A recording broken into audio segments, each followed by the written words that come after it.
Hey there, everybody. This is gonna be. Oops, sorry about that. It's gonna be my another fish spotlight. As soon as there he is. So this is gonna be on the Tanaka Pygmy Wrasse. Please excuse the phone. I actually used to have a really old phone. It took pretty good videos of the tank, but this one just everything gets washed down to blue. But anyways, this video on the Tanaka Pygmy Wrasse, just kind of like concerns about it, things to keep in mind. Okay, so these fish are, like I said, a wrasse, Pygmy Wrasse. As far as I know, they're pretty much 100% reef safe. I've had mine almost a year now, and they're really cool, quirky fish. They're not cheap. For their size. They're kind of hard to find, actually. They're about 70 bucks a pop. They do not ship particularly well, so I recommend you get them from a pretty good source. And if you do buy online, you know, someone like Blues Aquatics and relatively speaking, Live Aquaria would be good guys to get. So anyways, let's go over some of the do's, don'ts, and care requirements. Okay, so Pygmy wrasse, they need lots of hiding spots. They cannot swim fast. They're slow.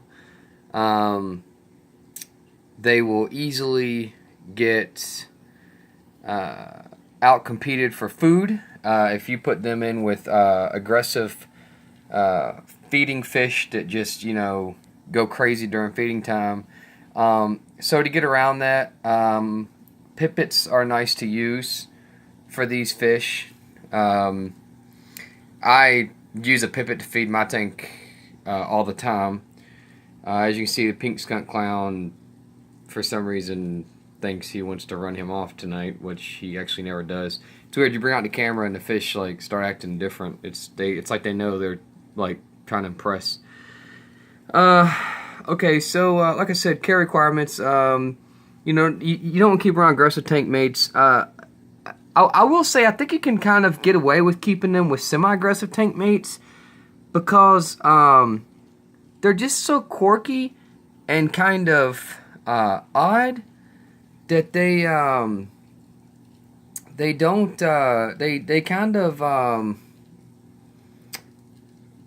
kind of get unnoticed by a lot of fish.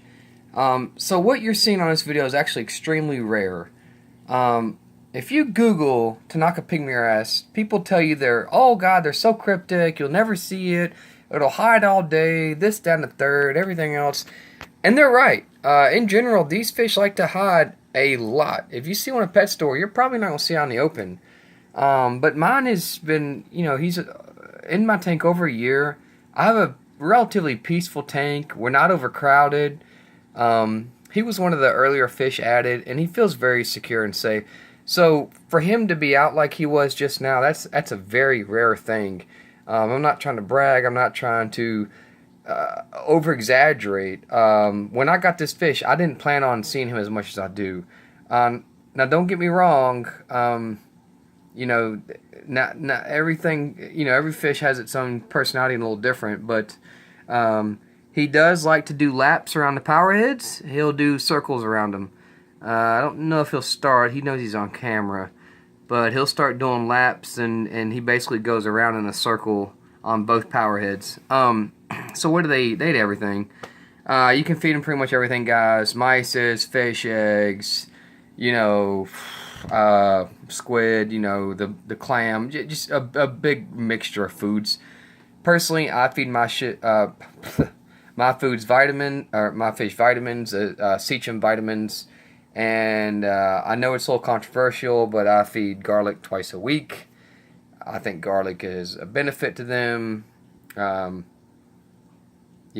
Garlic is really good for humans. That doesn't mean it's good for fish, but I know that overfeeding garlic, they think, has led to internal organ problems with fish.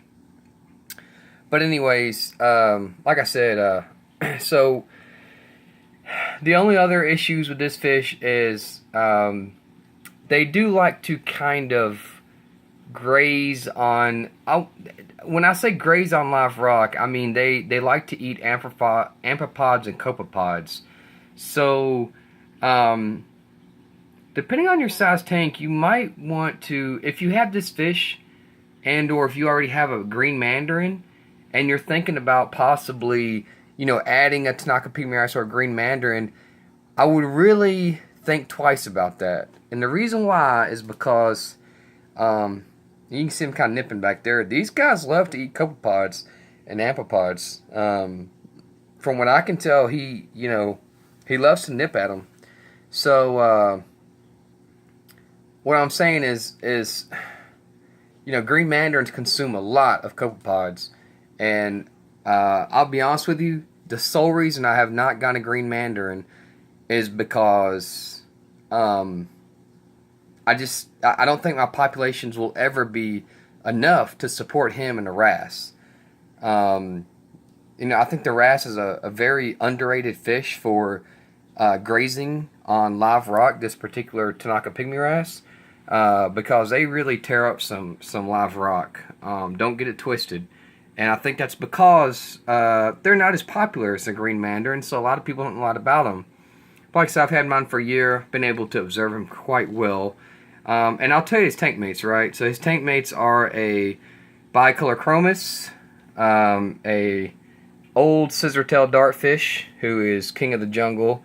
He actually nips at my fingers. He doesn't really get pushed around. He kind of lets the bicolor chromis think he kind of pushes him around, but no mistake about it, the dartfish is actually a dominant fish in the tank. The blue assessor, he's probably low on a totem pole. I have a pink skunk clownfish, and a Tamini tang, who is just, he's a general. You're not going to mess with him. And then I have a Swallow's basslet, which are also pretty unique and kind of rare fish. They're hard to find. Also kind of pricey for their size. He doesn't like to be on camera. He's more skittish than the Tanaka Pygmy Wrasse. And I don't see him hanging out. Oh, there he goes. They're kind of a deep water fish, and it's weird. He doesn't like the camera at all. But if you guys know what I'm talking about, they're basically they're kind of like the Swiss Guard basslet, but they're with orange and white stripes instead, or like the candy basslet. So very interesting. He's actually another cryptic fish that we'll go over later. There he is. There he is. Real pretty fish. Can't see the colors too well, but very pretty. Alright guys, so that's pretty much it on Tanaka Pygmy Wrasse. They're pretty disease resistant, I believe. Like I said, just you want to put these with peaceful fish. You don't want these guys. I think they'd do okay when a nano.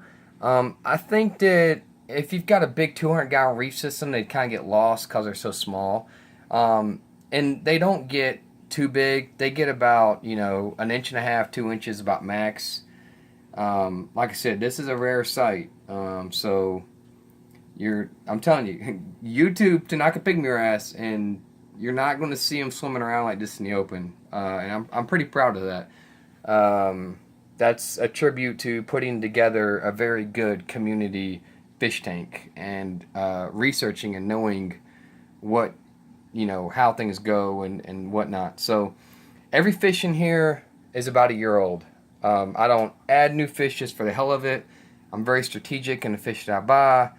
I'm happy with having just what I have. And this was my list that I made up a long time ago for the most part. The bicolor chromis was a one that I found. I would say the two most aggressive fish I have are those two, the pink skunk and the chromis. But they're fine.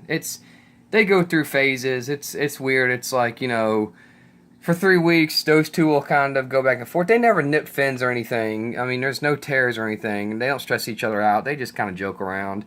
And then, for a week, he'll kind of go after the blue assessor. And then, he'll forget about him, and then he'll think he's going to boss around the tank, which is always bad. They're children, they're like little kids. So, anyways, hope you guys enjoyed the video, and comment, please. Let me know your experiences if any of you guys have any Tanaka Pygmy wrasses or any other fish, and feel free to ask questions. I might have forgot some things here and there. Not sure. Just like I said, lots of hiding places for these guys. Caves. I got my fire shrimp. He's been out the whole time. So for everyone that says fire shrimps hide a lot, that's not always true.